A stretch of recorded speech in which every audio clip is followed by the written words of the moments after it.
اگر تمہاری انا تمہاری رہنما ہے تو پھر مدد کے لیے قسمت کی طرف مت دیکھو۔ دن کو تم سوئے رہتے ہو اور راتیں مختصر ہیں۔ ممکن ہے جب تم جاگو تو زندگی کی شام ہو چکی ہو۔ تمہاری اداسی اور افسردگی کا تعلق یاد رکھو صرف تمہاری ناشکری سے جڑی ہوئی ہے۔ اللہ کی زمین میں خلوص کا دانہ بو دے تاکہ کوئی چور اسے چرا نہ سکے۔ انسان دنیا میں بہت سے برے کام مختلف قسم کے خوف کی وجہ سے کرتا ہے، اور خدا کی مدد پر یقین کامل ہو جائے تو انسان برائیوں سے بچ جاتا ہے۔ اپنے دل کی اور روح پر لگی ہوئی دھول کو صاف کر اور اچھی طرح سے دھو ڈال حکمت کے پانی سے۔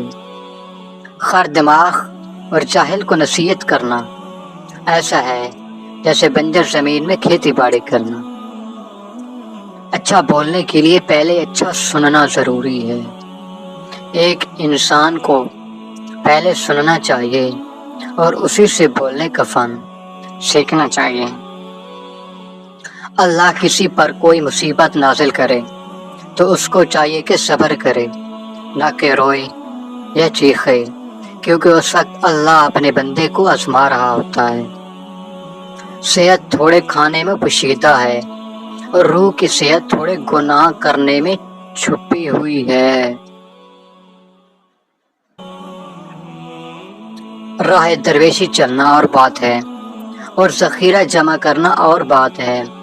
یا درویش بن یا ذخیرہ جمع کر۔ صبح نہار منہ ایک سیب کھایا کرو، اس سے صحت بہتر اور چہرہ صاف رہتا ہے۔ محبت کی تلاش آپ کا ہدف نہیں ہے، بلکہ آپ کا ہدف ان رکاوٹوں کو تلاش کرنا ہے جو آپ نے اس ہمت اور جذبے کے خلاف بنا لی۔